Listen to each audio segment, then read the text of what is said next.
over with several rather distinctive companions. When he noticed that several people were staring at the leaderboard, he sighed with feigned annoyance. Oops, have I been exposed after all? You guys didn't just see this now, did you? What were you all doing yesterday? Mario's sister, Aesop, asked excitedly. Hee, how about that? Pretty impressive, huh? Regarding blood relations. We just saw it. We were too busy yesterday to study it carefully, Perseus said honestly. Mario put his arm around his shoulder affectionately and looked at the leaderboard with him. So, regret it now? There are tons of adventurers on the street who want to join us. Perseus politely broke free from his control. Different aesthetics lead to different goals. Compared to Astrid, Mario could accept even a handsome man like Andrea Jerome more. We have already assembled our adventure team, Perseus said. What's your name? Mario asked curiously. The Struggle Adventure Team, Perseus said expressionlessly. He's already starting to regret it. What an embarrassing name. It's not even as good as names like Bloodfang Death Row Inmate Bloodskull, which are overflowing with Chinibu middle school syndrome. Not bad. Mario nodded, examining the leaderboard. Huh, that's strange. Why isn't it on this list? Stop looking down on us. Winnie couldn't stand the provocation and glared at Mario. Adventure level and all that? We can upgrade whenever we want. But you're just a one-star adventure group, right? Aesop retorted. Instead of wasting your breath here, you should hurry up and wait at the quest wall. One-star quests are the hardest to get. After all, even a dog walking in on the street is a one-star adventurer. Hey, Aesop, aren't you going a bit too far with that? Mario frowned. I'm sorry, brother, I was rude. Aesop looked remorseful. Fine, I'll forgive you since what you said makes a lot of sense. Thanks, brother. Then the brother and sister started laughing hysterically. The three men, including the uncle, were not surprised. Winnie was furious, and Carol, in a way, had a similar temper to her and was also extremely angry. Katie's greatsword remained unsheathed.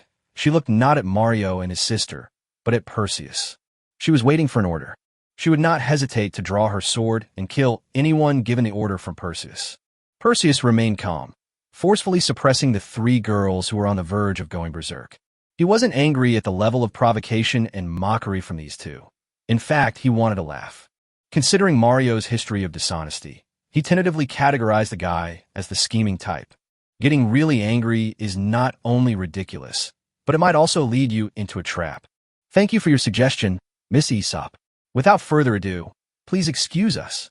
Perseus smiled slightly, grabbed one of them with each hand, and left. Ivisa and Katie don't need to pull, which is very convenient. After the group had walked away, Mario and Aesop simultaneously stopped smiling and exchanged glances with their three companions. Do you think they're formidable characters? Mario asked. That's impressive, Ken said in a deep voice. If it were me, at least one of your noses or heads would be blown apart by now. Astrid gazed at Mario with gentle eyes and nodded in agreement. Shouldn't we avoid provoking unfamiliar people like this? The magician Alice rolled her eyes at the two of them. What if they're really powerful? And they do seem quite powerful. Are you trying to get us killed by doing this? Just kidding, they shouldn't be that petty. Aesop blinked. I have a question I'd like to test you on, Mario said with a smile, but his eyes were serious.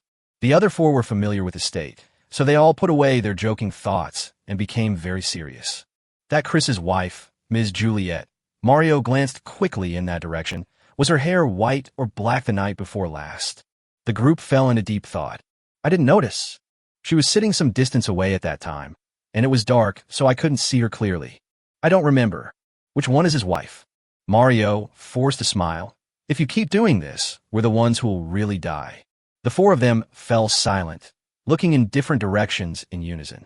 Never mind, I'll take today's job instead, Mario said. Then, they resumed their cheerful and nonchalant manner. Perseus and the others stood beneath the mission wall. Just as Aesop said, they were the most one-star adventurers. Although there were quite a few low-level quests, the supply still couldn't meet the demand. Those guys are as ruthless and vicious as wolves. They start scrambling for new commissions before they've even been posted, without even looking at what the commissions are about. Generally, you probably don't need to look at it. After all, commissions at this level are usually quite simple. The pay was meager, probably not even enough for a meal of drinks for the brothers. Even for a 2-star commission that's just one level higher, there aren't that many people vying for it, and those people are all very cautious, frequently exchanging ideas with their companions before making a decision. The situation is even worse for Samsung and 4-star products. A 5-star commission. There's only one of its kind on the entire task wall.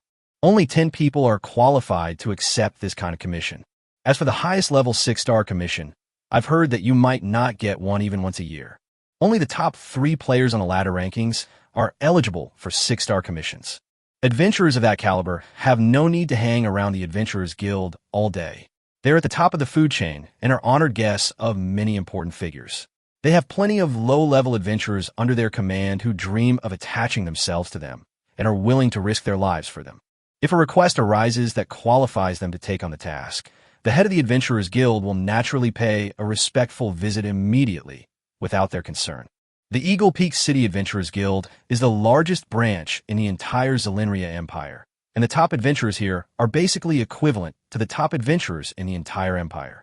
The top 3 are: third place, Deathwings Adventure Team; second place, White Flame; first place, Tianlong Adventure Team. None of them are simple people. The third-ranked Deathwings alone consist of 8 people, including 3 6-tier powerhouses and the remaining 5, all of whom are advanced 5th-tier experts. The number 1 Tianlong Adventure Group has been inactive for many years. It consists of only 2 people, a husband and wife, and it is said that at least one of them has reached the 7th level of strength. The second rank by Yin is a lone wolf, and the only lone wolf in the top 10 of the ladder. He completes all the commissions by himself, and no one has ever seen him use his full strength. With their level of strength, even a dog emperor would have to take them seriously. In smaller countries, this power is enough to determine the outcome of wars between nations. As for Mario and his Bloodfang Adventure Group, although they were also among the top 10, they were simply no match for them. Because this adventure group was very active, Perseus was able to find out their background with just 1 gold coin. The leader, Mario, is naturally the strongest, possessing a mid-tier 5th order strength. The other 4 appear to be at the initial stage of the 5th rank. To be fair, it's already quite good. But if their strength is really only this level, Katie wouldn't need to use her 6th sword to kill them. Although he didn't take these people's mockery to heart, Perseus was eager to raise his adventurer's level as soon as possible. So he joined the battle for low-level quests, and under the girl's shocked gazes, he managed to snatch 4 quests with relatively high adventure points. It was completed with almost no effort. Verification complete, points credited, proceed. Unfortunately, these points are far too few. At this rate, it will take at least 2 more months to reach the level of a 2-star adventurer team. Where would he find so much time? Left with no other choice, Perseus had to turn to Mario and the others again. These guys aren't short of money. If they don't have a job they like, they go to taverns to hang out. When they found them, Mario was sitting in Astrid's lap, drinking a sip of wine. I want to do joint missions with you. All the commission and loot will be yours, and we'll split the points 50-50ths, Perseus said. Hiding commissions is the only way to level up quickly. Why should we help you? Mario asked with little interest. A man who just rejected me. Because we are very strong, Perseus said, the requests that are difficult for you should be easy to handle with our help. Kid, you're pretty arrogant, aren't you? Aesop sneered. We're a top 10 adventure group, and we only do 4-star and 5-star quests. The points from a 5-star quest, even if split in half, would be enough for you to jump straight to 3 stars. Do you have that kind of strength? Perseus smiled. Enough talk. Let's find a place to fight. The entire audience fell silent. Now, that's more interesting. Ken, who had been indifferent to this matter, put down his glass and said calmly. Then his amazing aura suddenly erupted. Hee, just what I wanted. Aesop was extremely excited. Since you've made this request, it's not impossible to give you a chance. Mario swallowed his drink and smiled slightly. Hee. Astrid laughed maliciously. Don't count me in. Alice, however, was very cautious. A moment later, outside the city, Ken, Aesop, Mario, and Astrid, their faces bruised and swollen, lay on the ground, speechless. Luckily, I wasn't included. Alice breathed a sigh of relief as she watched Perseus swing his fist, which was emitting smoke. Chapter 139 White Flame. Still pretending, everyone, Perseus said amiably. The 4 people lying on the ground shook their heads with great effort. Alice hesitated for a moment. Mr. Chris, may I use healing magic on them?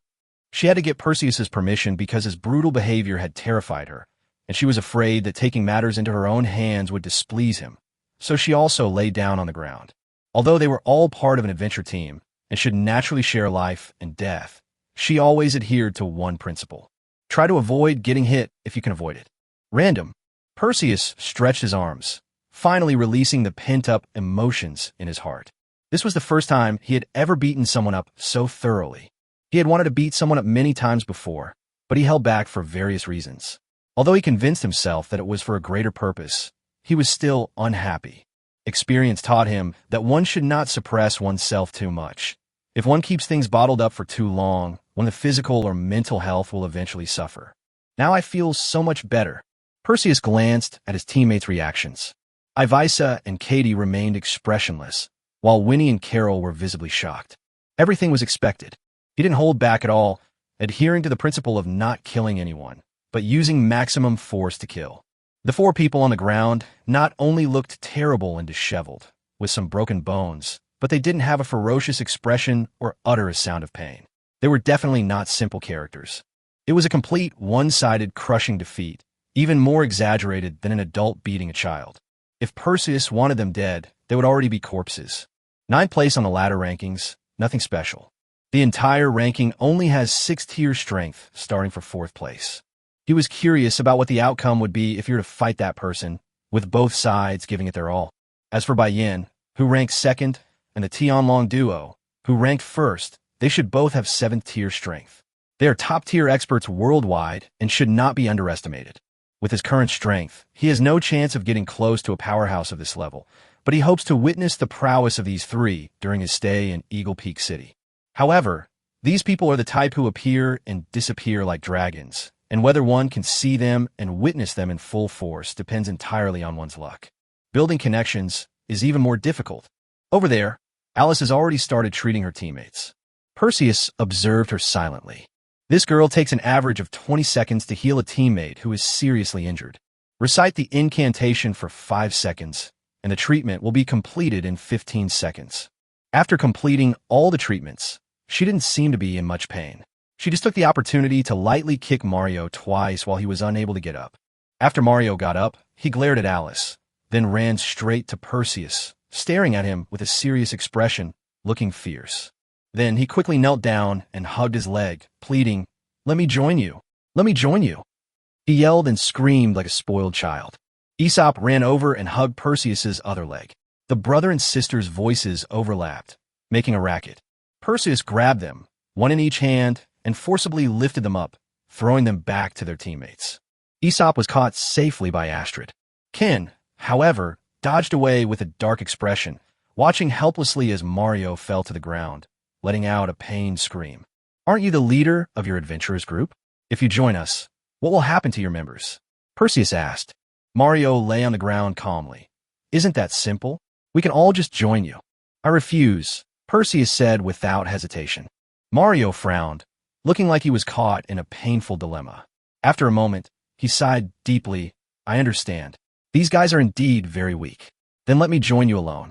Perseus could not bear to watch what happened next. In short, Mario was tormented terribly by his own team members. This seemed to be a regular form of entertainment for their adventure group. Since Alice could heal with magic, minor injuries like broken bones were easy to heal, so everyone put in their best effort, with Aesop being the most dedicated. I don't know if it's just my imagination, but Mario, despite his screams, seemed to be enjoying it. After they had finished enjoying themselves, Perseus continued his conversation with them, saying, "We can simply maintain the status quo, but I sincerely request that you consider the cooperation I just proposed." "Don't want."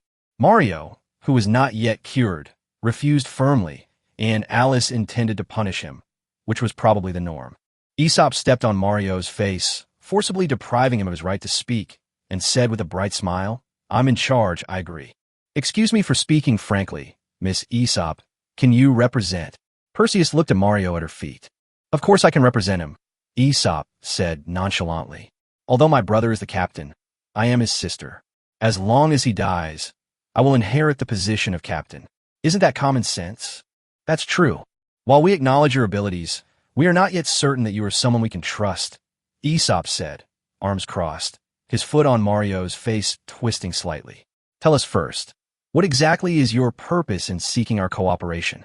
Your brother seems to be dying. Don't